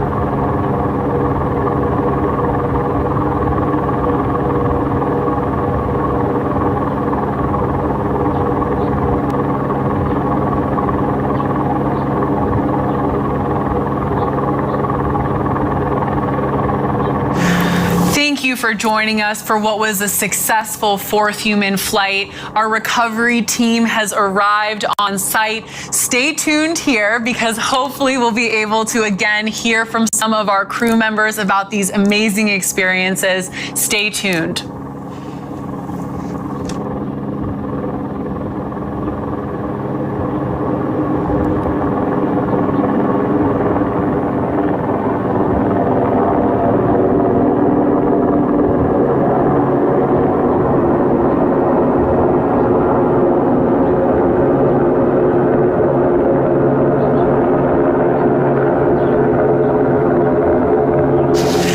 Crew member 7, Sarah Knights, racing over to wave to the world's newest astronauts. Get that thumbs up from all 6 on board.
NS-20's crew is back, and there you see our crew member 7, Sarah Knights, with those stairs getting ready to open the hatch here in just a few moments.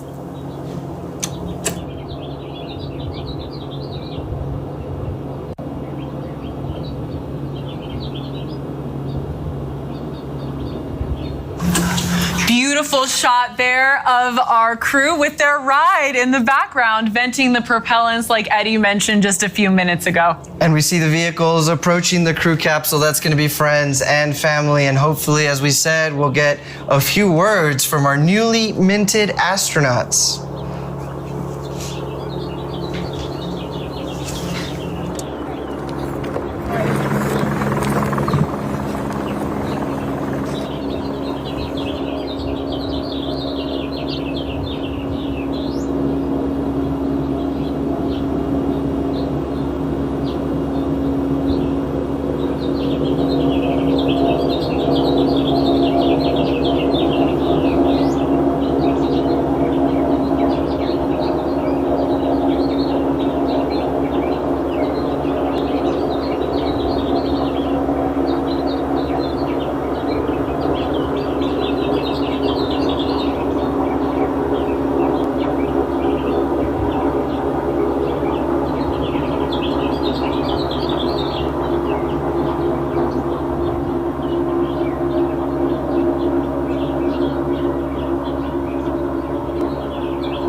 We'd be remiss to not mention huge kudos to our crew member 7, Sarah Knights, down there about to open the hatch. Our capsule communicator, Kevin Sprague, that was with our crew through the duration of their flight. Just an amazing role this crew member 7 does, shepherding our crew through this entire experience from astronaut training to touchdown. That's absolutely right, Jackie. It's why we call it Crew Member 7. We, Team Blue, through Sarah and through Kevin, ride with these astronauts to space and back, and we're with them every step of the way.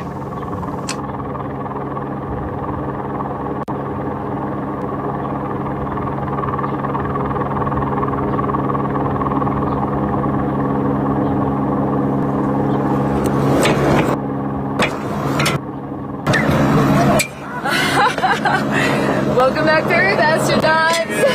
Thank you. Okay, when you come out, watch your step down here. There's kind of a loose actually. Okay. Come on out. The hatch is open. Welcome back, Gary Lai.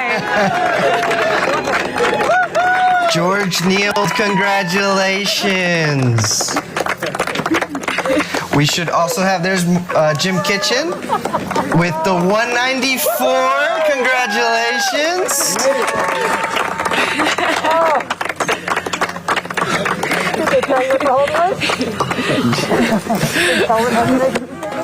Thank you, Marty Allen, for riding the space today. As we promised, allergies did not hold Marty back today. And there's Miss Sharon Hagle with the fist bump. Congratulations. Thank you. And last but certainly not least, Marc Hagle. Welcome back, Mark. Honey bunny.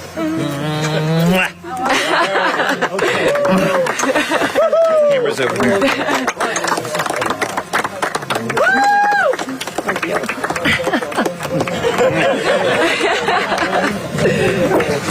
Whoa. Amazing. Oh, God. Wow. It's the most beautiful thing I've ever seen. You loved it? Oh, you got. I want you to do it. You're next. I'm coming back. It was very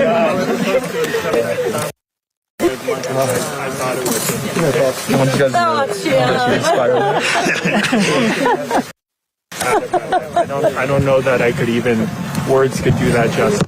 You just have to feel it. Was it awesome? How was it going up for you?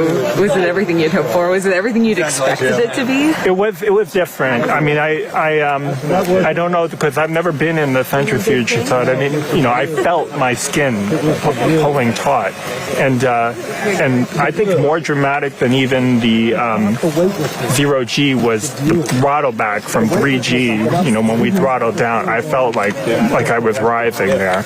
And even the entire time I felt I was in 0G, I felt like I was falling towards the ceiling. So it was intense, and I did get a little bit of a feeling of vertigo. Really? So, okay. Yeah. And I know most of the astronauts have said in the past that they haven't felt nauseous. I did feel a little bit of nausea for sure. Yeah. What about the windows? Oh, yeah, it was like being outside. It was like being. Wow, that's so. Absolutely. It was a beautiful, clear day. I don't know exactly what we were seeing, but we were seeing.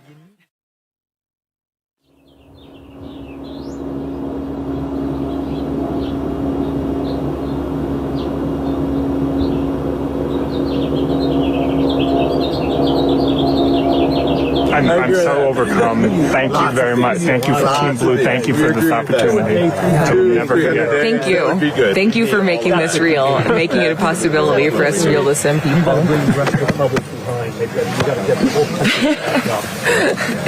It happened. I was worried there. 45-minute hold. We were only supposed to have a 30-minute hold, and then we scrubbed. For that Yeah, did you talk to George about that?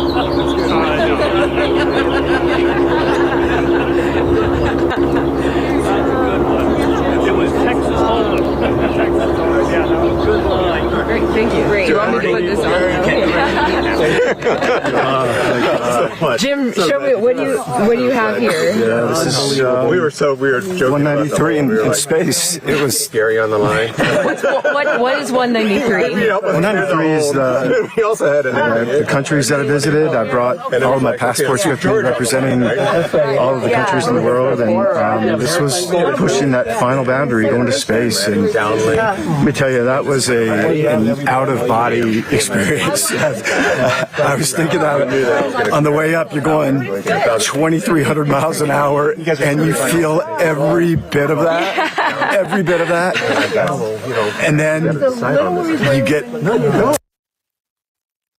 public safety issue. It's like downlink, and so it's like this moment in time where you see this beautiful Earth and the blackness of the universe. It's the blackest black I had ever seen, and I said that it's like that is an eternal black. It is a dark black, and it is just breathtaking. And wow, I don't know.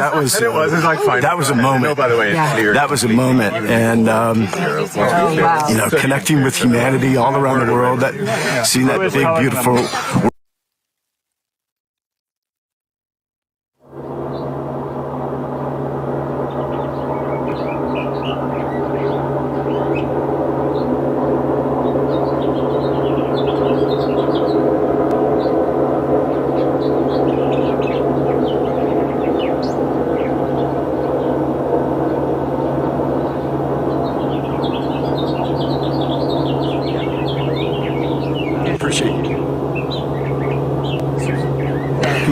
Go Tar Heels! Yes, go Tar Heels. Reaching for the yeah, right. Here's your hat. Yeah, here. I'll hold it. You got this. All right. I love you. Amazing words from their incredible experience. So special to hear from our crew. Also coming up here shortly will be our special astronaut pin ceremony. Stay tuned for more.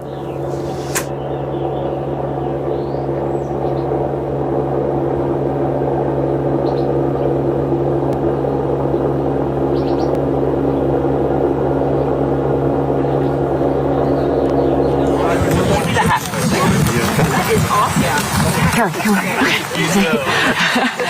George, tell us, how was it? It was awesome. Amazing. as soon as we got above 100,000 feet, you saw the sky getting darker, and when it turned to pitch black, it was just gorgeous. The pictures don't do it justice. So between the black sky and the curvature of the Earth, and then having the freedom of floating around and upside down, just an amazing trip. Just thrill of a lifetime. That's fantastic. So it was everything that you had hoped for in your entire career fighting for this, right? Wow. Yeah. Here we are, letting more people go to space, and wow, they're going to like it when they try it. Great. And you were... And there you have it from Dr. George Nield himself. Pictures don't do it justice. You'll just have to see it for yourself. That's right. And George, what an amazing, amazing moment for him. He's been a public servant his whole career, advocating for the commercial space industry, and to have just become an astronaut himself on a commercial space flight, what a moment.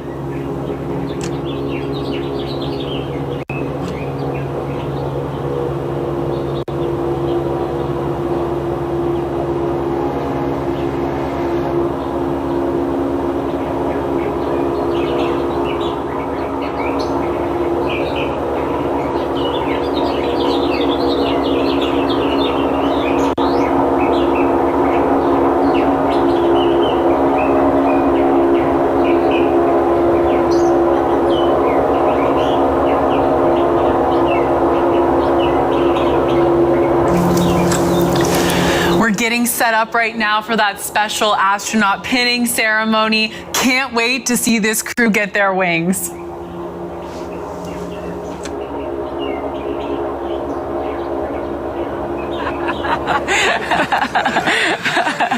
So what are we doing?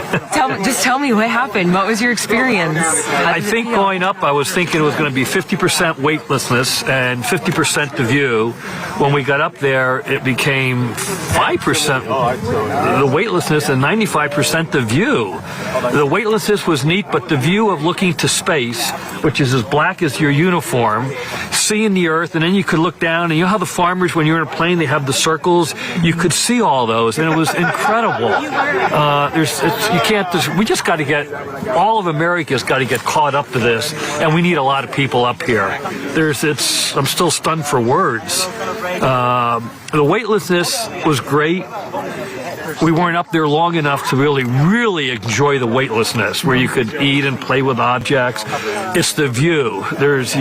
You look out of an airplane at 35,000 feet and realize that we're 10 times that height up there. It was unbelievable. It's got to be for the astronauts who go into space, where it's all black. That's got to be incredible. I'm just thinking, God, I wish I were in the blackness looking back. It's unreal. Yeah. Just unreal. Yeah. Thank you so much. Your training was off the charts. Okay. We got in and it was like, oh, this is just what we've been doing for the last few days. Good. That's the intention. It was unbelievable. That you can relax but I did even I wanted to do somersaults and all that, and I was just taken back by the view. Mm-hmm. You can't put it into words. You just have to see it. Yeah. You can't put it into words. And coming down, that's where you really felt the G's coming down. When we separated, the capsule almost felt like it was starting to fall right then. You know, that feeling. And then you just realize you're there and you can't describe it. Yeah. It's just unbelievable. Anyway, Awesome. That's it. Cut. Thanks, Marty. Thank you.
Lots of proud Cornell grads watching, I'm sure. Gary live proudly waving the flag. I'm sure they're eager to have him come visit campus. And making Team Blue proud as well. I think I see the astronauts starting to line up for this awaited pin ceremony. What an exciting time. And to hear from the astronauts just like we wanted to, and the reflections, I'm sure, over time will grow more and more beautiful. Yes, down here, please. Oh, we can do it, yeah. We can do it. Maybe just keep it. Right. Exactly. Yeah. Good thought.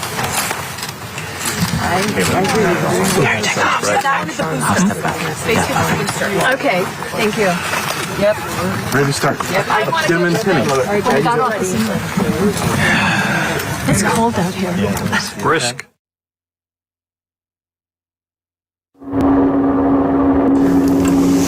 And here to lead us through this very special pin ceremony is our Vice President of New Shepard, Audrey NS-20 Powers. crew. Woo! Congratulations on your flight today. Okay, I have some astronaut pins here. George, you have dedicated an entire career to progressing this industry, and I am so honored to be part of the team that flew you to space and helped you become an astronaut. Thank you. On behalf of an entire industry, thank you very much for your work, and congratulations. Thank you, George! Here.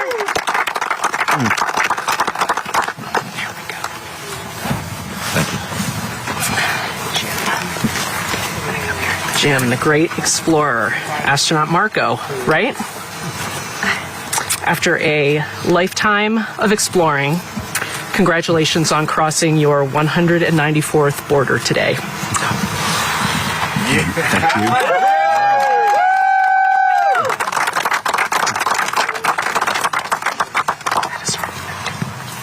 Thanks. Marty, right one, Marty.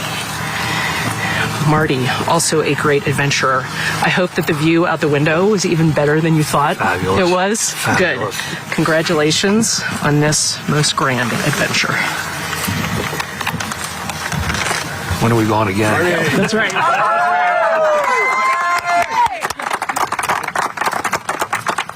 Sharon, you've inspired so many children and you've done so much work to inspire our next generation of space explorers. Thank you very much for all the work you do with our next generation, and congratulations. You make me proud. Thank you. You deserve it. You deserve to cry a little bit.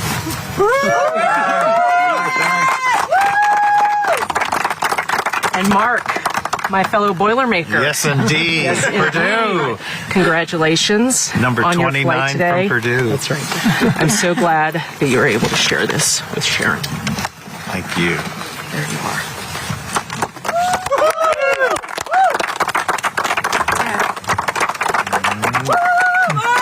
And Gary, my friend Gary. Wow. You make Blue proud every single day, every single one of us. You are our colleague, you are our mentor, you are our friend, and without you, none of this is possible. On behalf of a deeply, deeply grateful Team Blue, congratulations and thank you. Thank you.